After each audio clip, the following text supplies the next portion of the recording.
Texas lands another five-star commitment, this way via Florida, this way via Derrek Cooper. Please hit that like button. Please subscribe down below and let's talk about it. So Derrek Cooper out of Hollywood, Florida, 6'1", 205-pound athlete, ranked number 29 nationally according to the 247 composite, the number 2 athlete according to that composite as well, the number 2 player in all of Florida according to the 247 composite. This is a very big win for the Texas Longhorns. This is a very big win for Steve Sarkisian, getting a big-time running back into this running back room. A very, very explosive athlete, guy that I think could play on both sides of the ball if he wanted to. I think he wants to play running back, and I think that's what he's going to play at Texas. I'd be surprised if he doesn't, because Texas is all in on the running back position with him.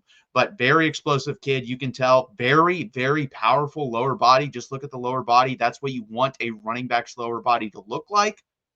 Very good at bouncing off of tackles, and that is what we are missing in this room. I like Trey Wisner, but Trey Wisner in half his games this year averaged under 4 yards per carry. You do not win national championships if that is your lead back. CJ Baxter coming off major reconstructive knee surgery. Christian Clark coming off an Achilles surgery. I think those are your two most talented backs, and they're coming off major injuries. So I think this is a very big win for Texas on the recruiting trail to get a very big commitment into that running back room. Very good at bouncing off first tacklers, like I said, so very good at that. He's also a good pass catcher, which we know Texas loves to have under Steve Sarkisian. We saw that with Jaden Blue. We saw that with Jonathan Brooks, who is also a different type of pass catcher. You saw Jaden Blue was very good at beating people down the field one-on-one, as he did in the Ohio State game in the playoffs. Jonathan Brooks was very good at catching the ball behind the line of scrimmage, making the first couple guys miss, and getting 7 to 10 yards, and occasionally running off a touchdown from that as well. I think another important thing, he has the body to be a very good pass blocker. That is something Steve Sarkisian wants in his backs. That is what made Bijan Robinson so good in the system. He did everything well. That is why he was a top 10 pick in the NFL draft, because he could catch the football. He could bounce off the first guy. He could make the first guys miss if he needed to. And he was able to pass block very, very well, I might add, in his final year at Texas. And let's just not kid ourselves on this, guys. I'm going to dive into this issue because I think it is an issue that I've heard a lot of people whine about. Georgia fans, this was a big NIL commitment. He came into Texas because of NIL. Do not apologize for it. Do not say anything else about it. He came to Texas for NIL. Texas was not in his top 5. Texas made a push here with NIL.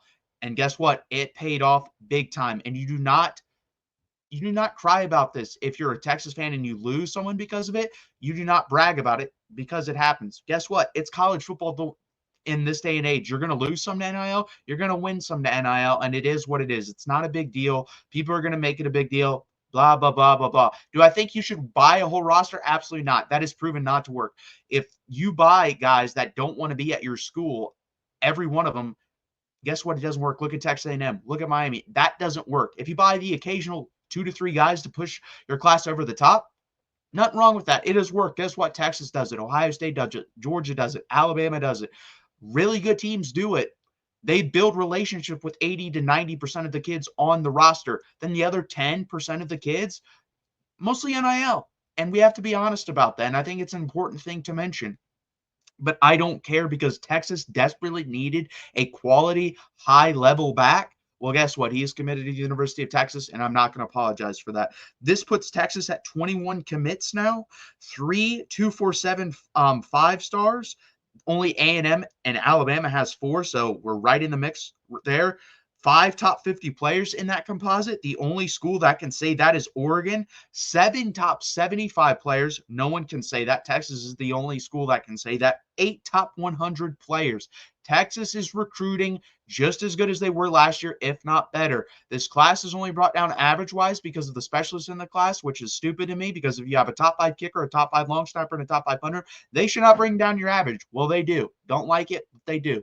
And we have some some really, really high-level players here. I think, but when it's all said and done, Texas is going to have 4 to 5 5-stars in this class. I think Richard Wesley is going to end up being a 5-star. I think there's a chance if John Turntine really turns it on, he could be a 5-star. So this is a very, very special class now for Texas, and you got guys at key positions. You have a future stud at the offensive line position in John Turntine. You have a future stud at the quarterback position with Dia Bell. You have a future stud at the running back position with Derrek Cooper. You have a future stud that can get to the quarterback with Richard Wesley. You have a future stud at wide receiver with Jermaine Bishop. And you have a future stud in the back end as well with a couple other players. And Tyler Atkinson at the linebacker position is also a future stud. So this is a very well-rounded class. Obviously, Texas is not done, but I would kind of be surprised at this point if Texas has anyone else commit before the season. If you get Jake Krull to push up his commitment, cool. If you're able to flip someone, I can see that as well. But I don't think there's anyone else really that's going to come off the board unless it's a flip. I don't think there's going to be new offers that are thrown out there and then they commit before the season, but we'll have to see. Possible flip candidates, guys. Malachi Lee, I think, is number one. I think he's going to end up at Texas now from everything I'm hearing. I think he will flip to Texas.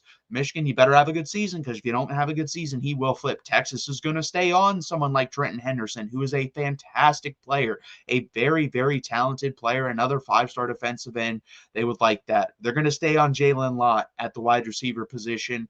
They're going to stay on Kendall Gerville at Florida, even though I don't think we really need him, but hell, you can never get too many interior defensive linemen, so they'll stay on there. But this is a gigantic win on the recruiting trail for Texas. I think this proves to me, even though I already knew this, that the running back room is a concern because they wouldn't have gone all out on this room. They have enough players there. It's not about the amount of players in that room. It's the being the stud player. We don't have that, guys. I'm sorry to tell you, and it's the biggest weakness on this team going into the season. I'm going to get hate for it, but guess what? I said this last year. Trey Wisner cannot be a number one back on a championship team. It is what it is, but this is a really big get and really big commitment. Welcome to the 40 Acres, Derrek Cooper. Please hit that like button. Please subscribe. And join me tomorrow night on Monday at 8 p.m. Eastern Time, breaking it down for you live. I'm there every Monday with my co-host, Gerald Goodrich. So please hit that like button. Please subscribe and join us every Monday night at 8 p.m. Eastern Time, 7 p.m. Central. And as always, hook 'em, guys, and welcome, Derrek Cooper.